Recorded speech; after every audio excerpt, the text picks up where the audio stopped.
What's up, dreamers, and welcome to another episode of Helpful Dreams. Today we're diving into a speech from Rohn about failure and success. Here's the definition of success and failure. Just make this note. Here's failure. A few errors in judgment, repeated every day. Now, you can automatically assume, Mr. Rohn, I say, I can understand that. A few errors in judgment repeated every day. For 6 years?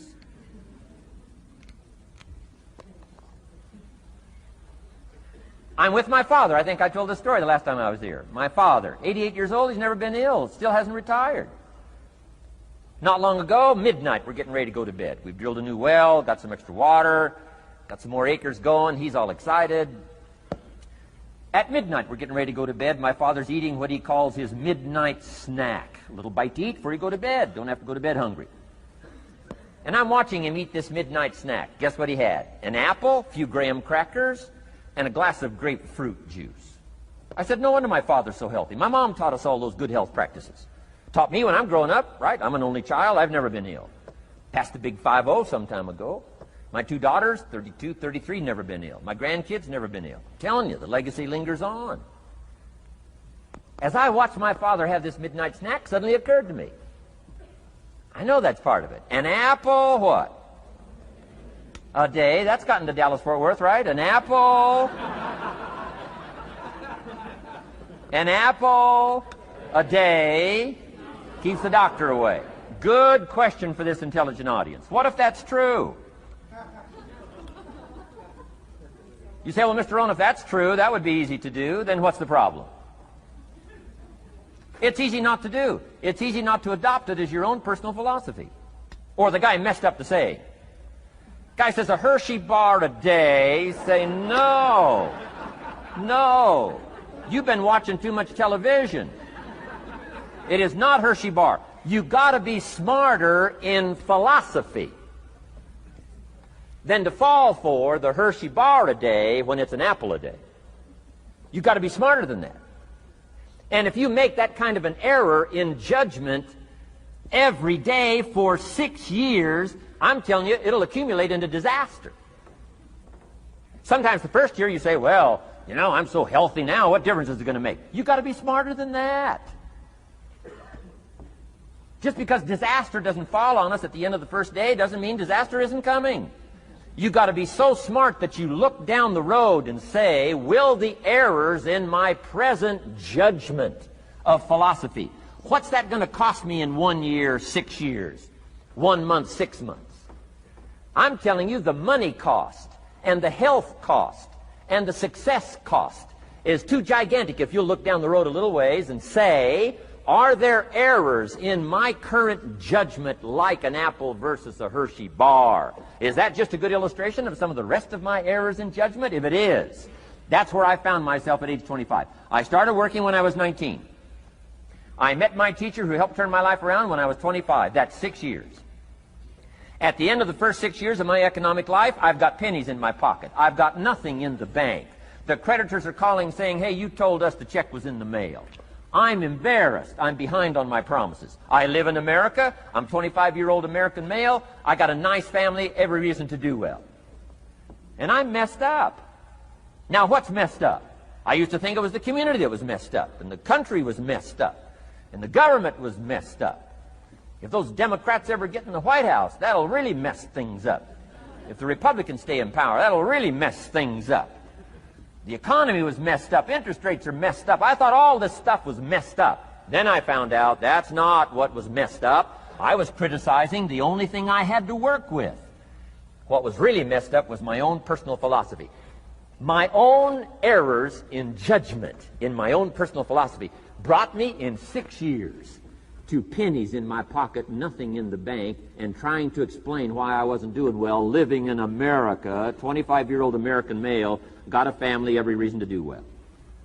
Now, once I understood this, here's the formula for failure: errors in judgment, being lax about developing your own personal philosophy. I'm telling you, it's called accumulated disaster. It doesn't matter whether it's your health or your bank account. Guy's got an empty bank account, probably has high cholesterol. Why? Over the last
years, he never paid attention to either one. And it doesn't matter whether it's a dollar, or whether it's your money, or whether it's your cholesterol count. All you got to do is commit the errors, and just because disaster doesn't fall on you at the end of the first day that you don't eat an apple. You say, well, I didn't eat an apple today, and tonight I'm not ill. Well, you got to be brighter than that. Someday you got to leave first grade. The reason we make those first grade desks so small so they won't fit at age 25. I mean, right? You don't belong here anymore. Come on. Now let me give you the secret to success. The formula for failure: a few errors in judgment repeated every day for 1 month starts the weakness, starts the disaster process. You can imagine what happens in 6 years. I love how Jim Rohn explains that the largest failures in life do not come from a single event that happens to us, but rather an accumulation of small events that add up to the bigger picture.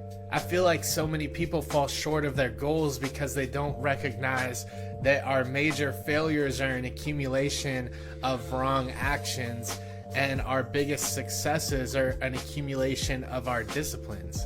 We must be conscious of the fact that our actions on a daily basis are what determine our long-term results.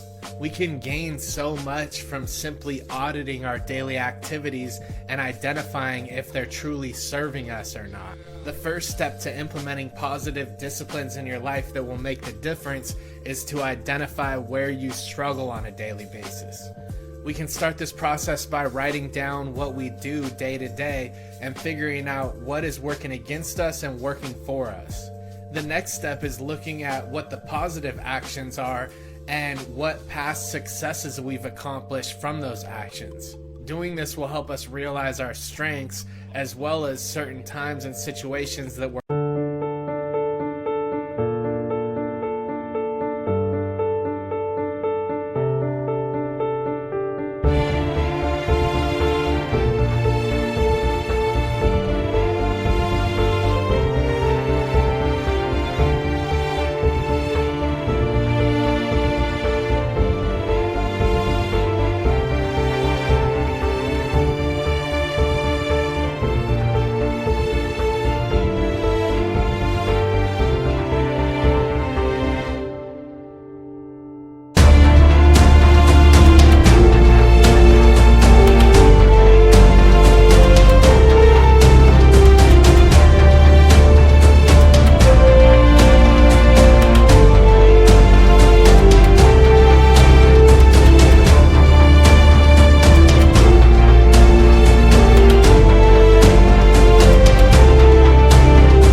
more productive than usual. We can then use that information to properly plot out our actions during the times that we're most productive. Committing to new disciplines and properly executing this process is easier said than done. There's going to be days where we don't feel motivated and we'll fall short of our commitments. During this time of difficulty, it's important that we rely on our visualization process and we focus on our desired outcomes rather than dwelling on our shortcomings. The human brain doesn't differentiate between what's going on internally and externally within our minds. So exercising positive visualizations will help you get through the tough times and continue the momentum into the next day. There's nothing wrong with taking time to reflect and recharge, but we must not stay stagnant for too long. A lot of people fall short of their commitments because they're waiting for the right time to do something. We must realize that the time to start pursuing our goals is never going to be completely right. We're never going to feel 100% comfortable going into a new disciplined process. So many people fall short of their potential because they're perfectionists about how they feel and they believe that there's going to be this magical right time to get things done. Remember that it's also important to start small. Most people think that procrastination comes from a lack of motivation or a lack of inspiration when it really comes from a lack of a plan. If you're currently in a state of procrastination, I challenge you to take your larger goal and break it down into smaller actionable steps to see what'll happen. Oftentimes when I get smaller steps broken down on paper, it makes it easier to begin the process. We must take action, fail fast, and continue to move forward at all times. Once you begin to fulfill these small disciplines that you implement into your daily life that are serving you, you're going to want to take time to measure if it's actually having a positive effect on you or a negative effect. What we initially believe will be good for us and what is actually good for us are two different things, and that takes testing out through trial and error and reflecting on if it actually is aiding you in fulfilling your major purpose. Realize that there's going to be some times where you fall short of your commitments, and don't neglect the importance of cultivating the proper self-love and forgiveness for yourself.